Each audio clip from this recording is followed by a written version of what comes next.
What we're making here today is Jones Farm potatoes, and then Jaron recommended that we season them with this onion soup mix, French onion soup mix.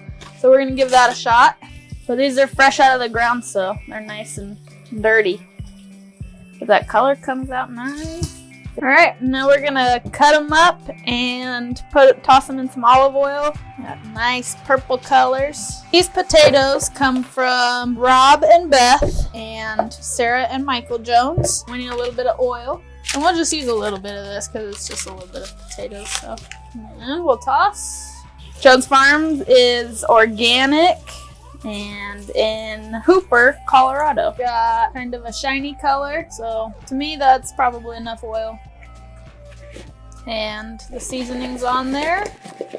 And then we'll just put it into this here pan. We want to make sure that we have a size they can be all spread out on. That's 425, 30 to 40 minutes. You're probably okay. Just check them. And I just think that a cool thing about Jones Farm is that they're open to new ideas, different ways of thinking. And if you like potatoes, definitely try these because they're delicious. And some very nice color, crisp on our onions. Yep, nice crisp on the outside. We should try one.